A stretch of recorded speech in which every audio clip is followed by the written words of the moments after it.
काही माणसं म्हणतात निघाल तू कीर्तनाला, गेलो नाही. काही म्हणते गेलतो, बसलो नाही. काही म्हणले बसलो होतो, मधनं चालू. काही म्हणले शेवटपर्यंत बसलो, कळलंच नाही. चुकाच नाही तुमच्या. तुमचं पाय कीर्तनाकडे वळत नाही, तुम्हाला कीर्तन कळत नाही. कीर्तनासारख्या निष्ठावंत धर्म म्हणतात. तुमचं मन रमत नाही, सुखावत नाही, स्थिरावत नाही. मायबाप यात तुमचा दोष नाही. माऊली हेच सांगतात, पूर्वजन्मीचं पाप जोपर्यंत तुम्हाला नामचिंतनाचा अधिकार मिळत नाही, आवड असायला पुण्य लागतं. मी नाही नामाची विनमुख तो नरक पापिया हरिविना धावयानं पावे कोणी. तुका म्हणे नाड पाप ठाके हिताड. माणसं सहज विचारतात ताई पाप पाप म्हणजे काय असतं. तुम्हाला स्पष्ट सांगते मागा, स्वतःच चांगलं कळत नाही याच्यापेक्षा मोठं पाप काय असतं. स्वतःच चांगलं कळत नाही याच्यापेक्षा मोठं पाप काय असतं. म्हणून आम्ही म्हटलं गोमटे ते काय माझं भारवज आहे. आमचं चांगलं आमच्यापेक्षा ज्याला चांगलं कळतं त्यालाच करू द्यावं बाबा. आणि त्यांनी जे सांगावं ते आम्ही करावं. तुळशी बाळगाला गोपीचंदनच्या हृदय कळवला वैष्णवांच्या. हे आम्हाला जमलं की आमचं चांगलं. तुका म्हणे घालू तयारी, आम्ही काळजीच करत नाही. कारण कसं आहे ना, मिठी पडली सर्वस्वी त्याचा झालो ना, बाकी कशाची चिंता करायची गरज नाही. पण कधी हे सगळं करण्यासाठी माणसाला त्याग तेवढा असला पाहिजे. आणि मृत्यू वाटलं बघा, त्याच्यामुळे समुद्रता मृत्यू संसार सागरात भवा मी चिराग पार्थ मग या विषय चितसाल. भगवान श्रीकृष्ण म्हणतात हे बघ पार्था, मृत्यू वाटलंय पण तू जर त्यांना मारलं नाही तर ते तुला मारल्याशिवाय सोडणार नाही याची जाण ठेव. आणि या सामर्थ्याने जर आम्ही संसारिकात गुंतलो, आम्ही त्याच्यावर प्रेम केलं, ते आमच्यावर करणार. हे षडविकार आमच्यावर प्रेम करणार आहेत का. आम्ही फार त्यांना कवटाळून ठेवलं, पण ते आमचा नाश करणार. जे आधर्माने आहे ते आधर्मानेच. व्यवहार आणि प्रेम दोन्ही मध्ये फार अंतर आहे, जमीन अस्मानचं अंतर आहे. व्यवहारामध्ये खरं खोटं कळलं पाहिजे. प्रेमात ठीक आहे, प्रेमात राक्षसही भाऊ आहे, प्रेमात राक्षसही भाऊ आहे. पण व्यवहारात हे व्यवहार कळावे म्हणून तर गीता आहे, म्हणून तर महाभारत आहे.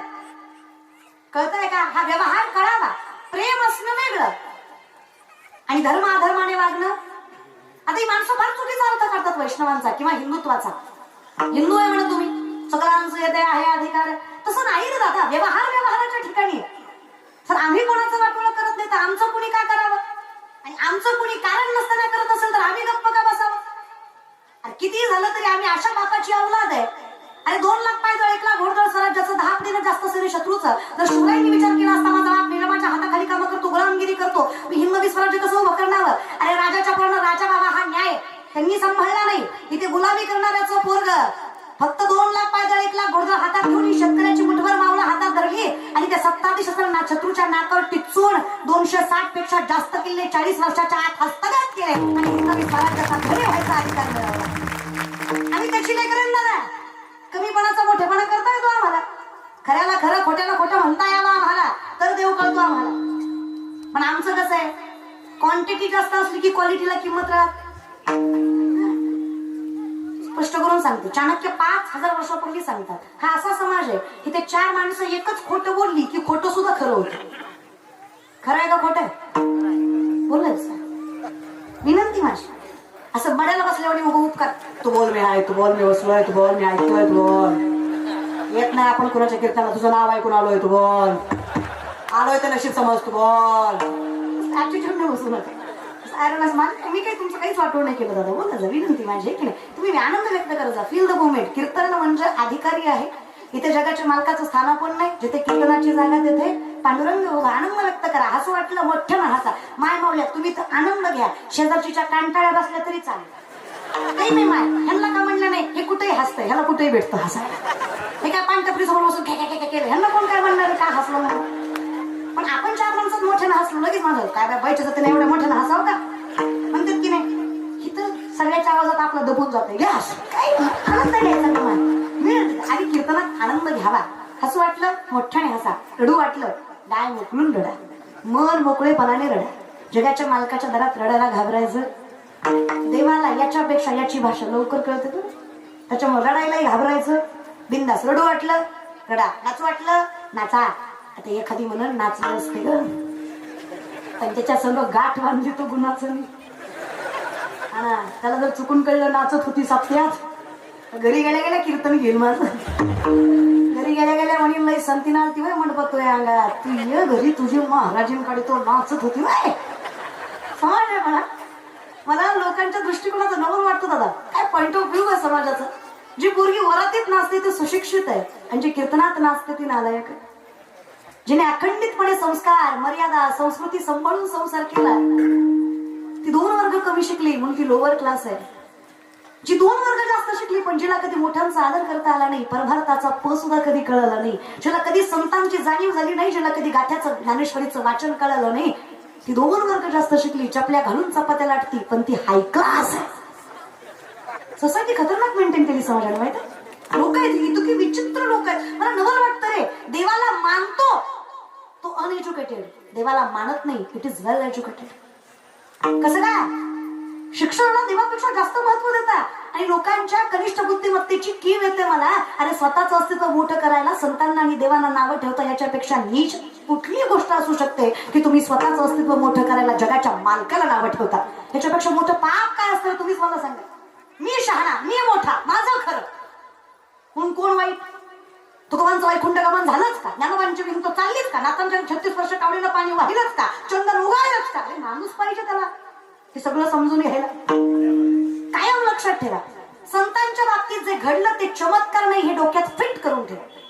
ज्ञानोबांची भिंत चालली, तुकोबांचा गाथा तरला, रेड्यामुखी वेद बोलवला गेला, नाथांच्या घरी जगाच्या मालकानं कामं केली, गोरा कुंभारासाठी कुंभार झाला, महान झाला, तुकोबांसाठी रोहिदासांसाठी चांभार झाला. हे चमत्कार नाही, हे संतांच्या तपश्चर्याचं आणि त्यागाचं फळ आहे, त्याला परमात्म्याची कृपा.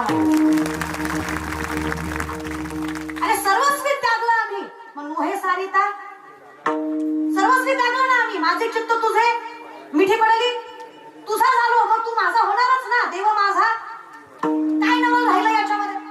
नवल नाहीच आहे. जर मी तुला सर्वस्वी दिलं तू मला करणारच माझ्यासाठी. नियम आहे ना, तो व्यवहार आहे. तू काय म्हणे इहलोकीचा देह जाणार हा कसा व्यवहार आहे, तर तुम्ही संतांची संगत केली देव मिळणार हा व्यवहारच आहे. आणि या व्यवहाराच्या पलीकडे संतांचं प्रेम. यदा कदाचित चुकलो तरी ते काही फेकून देत नाही रे. उच्च नीच काही इष्टे हवती जमेल तसं रे. देवाचं नाव आहे तर मला सांगा, मध रागाने खाल्ला गोड लागत नाही? लागतो की नाही? माय तुम्ही माझ्या पार्टीच्या म्हणून तरी बोला. तर बोलायला कुठं आपल्याला शिकवावं लागतं का ग माय? तुम्ही लय गोड आहे का माय? आई शपथ लय गोड आहे. कीर्तनाला आलेला तुम्ही तर लय गोड आहे, आई शपथ लय गोड आहे. तुमचं तोंड सोडलं ना, लय गोड आहे तुम्ही. लय खुश होऊ नका, तुम्ही गुणाची नाही. आम्ही बोलतो याचं कारणच तुम्ही आहे. काय लागतं बायकोला 2 शब्द प्रेमाने बोलायचं, पण तुम्हाला इतका ऍटिट्यूड. बायको चपली कशी ठेवायची, डोक्यावर घेतली की नाचती. काय गरज आहे का? संभाळा की जरा प्रमाण व्यवस्था. आयुष्य सांभाळतं तुमचं ती. तर मी नाही सांगत रे, न्यायशास्त्र सांगतं घरातल्या स्त्रीला जर नाती सांभाळता आली तर त्या पुरुषाला परमार्थ करायची गरज पडत नाही. वाणी रसवती यस्य यस्य श्रमवती क्रिया लक्ष्मी दानवती यस्य सफलम तस्य जीविता. घरातल्या स्त्रीनं नाती सांभाळावी, घरातल्या पुरुषानं नीती सांभाळावी. त्या घरातला विटेवरचा मालक आणि रखमाई लक्ष्मी कधीच त्या घराची साथ सोडत नाही. ही ताकद संसारात सुद्धा असते. काय लागतं बघा? लग्न नामदेवरायाचं नवरी राजाई वरमाय गोणाई वरबाप दाबू शेठ आणि लग्न नावायला ब्राह्मण विठेवरचा मालक आहे. काय पाहिजे अजून सांगा ना? मोहे सारिता गरीबाची नाही ती राजाई. 3.25 क्विंटल सोन्याचा पलंग आहे, माहेरी झोपायला तिला. लक्ष देऊ नाही का? 3.25 क्विंटल 350 किलोचा पलंग होता झोपायला माहेरी. तरी नवऱ्याच्या घरी जी शिवाय बोलत नव्हती. तुमचं बरं आहे ना? सहज विचारलं महाराज. 1.25 एकर ऊस आहे तुमच्या सासऱ्याचा, तरी बोलू देत नाही तुम्हाला. गेल्या वर्षी धोंड्याच्या महिन्यात अर्ध्या तोळ्याची अंगठी घातली. महिन्याभर स्टेटस ठेवत होती, लढा जावाई गेला सासरा अर्ध्या तोळ्यावर. आपलं जरा अवघडच नाही का? जाऊ द्या, हरकत नाही. राजाई सारखी पत्नी मिळायला व्यक्तिमत्व नामदेवरायांसारखं लागतच की. दोन्ही समान असावं, ताकद आहे दादा. काही लागत नाही बघा बायकोला. 2 शब्द प्रेमाने बोलायचं. असंही फार सहन करते बाई. सगळीकडनं त्रास असतो. सासूनं बोलावं, सासऱ्यानं बोलावं, जावेनं बोलावं, नंदेनं हिंडवावं, अख्ख्या जगानं त्रास द्यावा. फक्त नवऱ्यानं म्हणावं सोबत आहे मी तुझ्या. बाई सगळी संकट एका पायावर सहन करण्याची क्षमता ठेवते, फक्त नवरा साथ देणार आणि विश्वास ठेवणारा घेतला. हसलाच ना आता वाज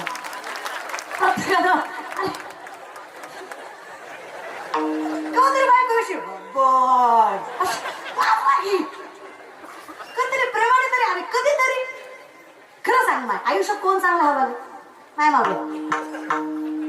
आयुष्यात संसारात कोण चांगला हवा म्हणजे संसार चांगला होतो. अगं माझं झालं नाही म्हणून तुम्हाला विचारते. माझं पेटल्यावर तुम्हाला कशाला विचारते? माझी मला अक्कल पेटेपर्यंत सांगा. एक्सपिरियन्स आहे का मला तुम्हाला? इमानदारीनं सांगा, खरं आहे का खोटं आहे? मीही तुम्हाला नाही, ज्ञानोबारायांवर विश्वास ठेवते. माझं माऊली म्हणतात, जरी सख्याचा जिव्हाळा बाय सासरवासच आहे, प्रेम नवऱ्याचं भेटलं की बाई सहन करते. परमात्माचंही तसंच आहे. तुका म्हणे सोपे आहे सर्वाहुनी, शहाणा तू धनी घेतो येथे. ज्यावेळेस मालक शहाणा भेटतो त्यावेळेस सगळं काही सोडायला वाईट वाटत. कारण मालकावर विश्वास असतो, निदृढ विश्वास असतो. आणि या निर्भीडपणामुळे आम्हाला ज्ञात असतं, घालून या भार राहिलो. हा मालकाचा विश्वास आम्हाला सर्वस्वी त्याग करायला मागे पुढे बघू देत नाही. आणि हाच विश्वास आम्हाला तारल्याशिवाय राहत. हा विश्वास किती पाहिजे? मन थोडी नवनीता तैसे घे अनंता, वाया व्यर्थ कथा. पटकन मिळावं, लवकर मिळावं नाही रे दादा. काही परमार्थात चालत नाही. तुका म्हणे नाही चालत तर तातडी प्राप्त काळ घडी आल्या हवी. वेळ आल्याशिवाय काहीच मिळत नाही. तुम्हाला त्याग करावाच लागणार आहे. तेव्हा कुठं तुमची अवस्था नोहे सारिता. त्याच्यासाठी तुम्हाला करावंच लागणार आहे. माझे चित्त तुझे. आणि हे होणार कधी आहे? तुझं पाहता. पाहिलं देवाने, बाह्य स्वरूपाने नाही. कळलं मला.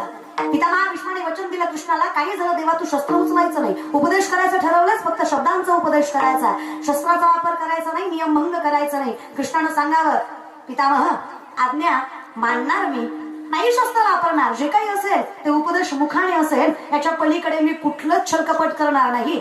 अर्जुनाच्या रथाचा पाय गेला, बाणावर बाण अर्जुनाला मारला. अर्जुनाच्या चुकीच्या अवस्थेचा गैरफायदा कौरवाने घेतला. भगवंताला सहन झालं नाही.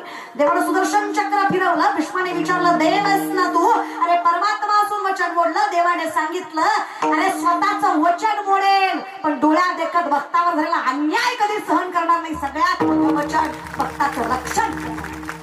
ज्या दिवशी कळलं मिठी पडली, देव स्वतःच वचन मोडून जर भक्ताचं वचन पाळतोय तर आम्ही सामर्थ्याने ते वचन सांभाळावी ही ताकद आम्हाला ज्या दिवशी कळली त्या दिवशी आम्ही म्हटलं, देवा काही हरकत नाही, सगळं काही सोडतो आणि एकमेव निष्ठावंत याच्यासाठी सामर्थ्याने, याच्या पलीकडे नाही. आता याच्या पलीकडे काही करायचं नाही. याच्यासाठी सगळ्यात स्थिर जे पाहिजे ते मन, आणि त्याला एकच पर्याय नामचिंतन. विठ्ठल.